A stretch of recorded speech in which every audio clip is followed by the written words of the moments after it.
I have been fascinated with the Johnathan Majors situation since it happened, and my friends are probably tired of me talking about it, so I figured I'd talk to y'all about it. But I really think for you to understand what happened, we gotta go back. So Johnathan Majors started his career at Yale Drama School.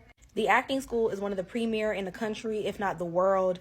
Your faves have gone there: Meryl Streep, Angela Bassett, Courtney Vance, Paul Giamatti. The list goes on and on and on and on and on. But this movie, The Last Black Man in San Francisco, an indie film, is probably the first time he started making noise in the industry. It was an indie film that did really well on the film festival circuit, and people were really impressed with his performance, and it ended up getting picked up by Amazon Prime. But his mainstream breakthrough was Lovecraft Country. It was a show on HBO co-starring Journey Smollett, and it was a sci-fi, thriller, fantasy show that took place in the Jim Crow South. Now, while the show did get really, really good reviews, it only got one season. But that did not stop any motion for Mr. Majors. That same year, he went on to star in Da 5 Blood, Spike Lee's film on Netflix. He was also in The Harder They Fall. Then by the top of 2023, he is in Ant-Man 3, starring as Kang the Conqueror. Now, when he was announced in this role, he was kind of being rolled out by Marvel as the new big villain of the franchise, very similar to Thanos in the Avengers series. And while this film doesn't really get good reviews, critics do say that his performance is the highlight of the film. Then a month later, Creed 3 comes out. Again, great reviews. It's Michael B. Jordan's directorial debut. It does really well in the box office. And literally at the same time, Magazine Dreams is being talked about. It premiered at Sundance Film Festival to rave reviews and people saying that this might be his Oscar-winning film that was going to catapult him into A-list status. So this buzz, plus being in a Marvel film, plus being in Creed 3, it was really looking up for him. But 2 weeks after Creed 3 comes out, news breaks that he assaulted his girlfriend. He gets charged with a number of misdemeanor charges that typically are not taken to trial and are pleaded out. But Johnathan maintains his innocence and is refusing to do any type of plea. In response to that, about a month after all of this happens, he gets dropped by his PR firm and his talent manager. 2 months after all of this goes down, he's spotted with Megan Good for the first time. Now, a lot of people thought that this was a publicity stunt. During Jonathan's rise to the top, people were under the impression that he only liked white women. So people are like, well, if he's going down, maybe he's trying to get the black woman, black audience, by being aligned with the black woman. Then during that summer, this video goes viral of him breaking up a fight between these two young girls. Again, people are like, is this a publicity stunt? As he's awaiting trial, there are articles coming out about how projects that he was aligned to are being dropped. It's also worth noting that 2 stories, one written by Variety and one written by Rolling Stone, come out where journalists interviewed people that knew him, ex-partners, etc. And the impression that was given was that he can be quite intense on set, and maybe he is this guy that we didn't think that he was. They interviewed ex-girlfriends, 2 at least of which said that he was physically abusive to them. Most notably during this pre-trial time is that this film, Magazine Dreams, ends up getting dropped from the calendar of releases. In November of 2023, Johnathan goes to trial. The trial goes by relatively normal, but there are 2 things that stick out. Number 1, there are text messages between Johnathan and his ex where during a prior incident, he basically tells her, like, if you go to the hospital, things will get bad for me. And like, what else would she need to go to the hospital for? And 2, there are text messages of him telling her that he needs her to be the Coretta to his Dr. King. Very strange. But after all that, he ends up getting convicted. And literally like the same day or the day after, Marvel drops him from the contract that he had to play King the Conqueror. And this conviction plus Marvel immediately dropping him kind of felt like the final nail in the coffin of, will he be able to like make a comeback at the time? About 3 weeks after his conviction, he sits down with ABC and does an interview, and he completely maintains his innocence, stating that he has never ever put his hands on a woman. 3 months after his interview, he ends up getting sentenced to 52 weeks of batterer's intervention, so basically just like domestic violence counseling. Now, during this time last year, winter, springish, a few other women come out and say that he had physically abused them. And some projects end up getting dropped, but Magazine Dreams ends up getting bought by someone else. Now, in my opinion, in June of last year, this is when things started taking a turn. I think that he realized that it was looking curtains closed for him on the white side of Hollywood, so he was like, let me try to get in on the black side. Jason Lee of Hollywood Unlocked ends up giving him this quote-unquote perseverance award, and it's during this speech that he basically makes the I'm a black man just trying to survive the judicial system type bit.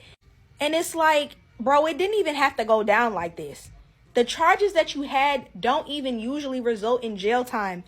Had you pled out, went to a little domestic violence counseling, went to rehab, people would have probably forgiven you by now. Okay, all Chris Brown had to do was cry in front of the BET Awards and black people forgave him. You ain't have to do all that. And I think for me, that is what is most confusing about the path that he's chosen to take. Like, he's picked the path of most resistance every single time that he's had the option, and it's just weird to me. And in my opinion, that's why he ended up getting dropped by people, because they knew that the path that he was taking was going to lead here, not because they actually thought that he couldn't, quote unquote, get away with it.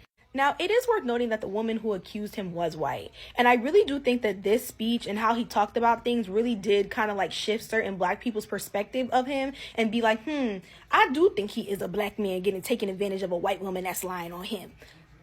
Okay, says the other, I don't know how many women, but whatever you say, bro. Now, in November, these two announced their engagement. It's worth noting that other than that award that he got, he really has not been in the mix in Hollywood. Anytime that we see him publicly, it's because Megan has something to do. So she brings him as her plus one. At the end of January, the new studio announced that this film will be coming out the 21st of March.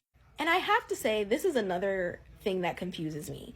In this movie, it's a pretty dark movie. He plays a bodybuilder who struggles in life, and from my perspective, he's not really a kind person. It seems weird that you've been fighting for a movie to come out in which you are a big, mean man, when that is literally the opposite of what your image needs. Again, choosing the path of most resistance is interesting, to say the least. And then last week, this interview with The Hollywood Reporter comes out. People are kind of mad. They're like, why would you even be interviewing him in the first place? But I actually read the article last week when it came out, and I wouldn't say that it was favorable or unfavorable towards him. I think that it tries to hold him accountable, but he also refuses to speak on what happened. And at no point does he say he's sorry for what happened, because he's still maintaining his innocence. He doesn't even say, I've made some mistakes in my life, and for those, I'm sorry, and I'm still trying to be better. He just keeps saying, I want a second chance, and I want redemption, and I'm healing. And I'm like, what are you healing from, bro?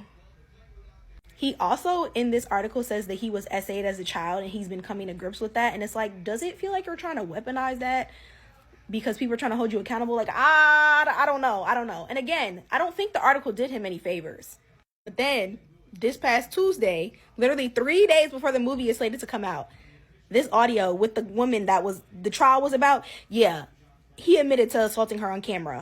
He said, quote, I aggressed you. And then she was like, do you mean that you choked me and pinned me up against a car?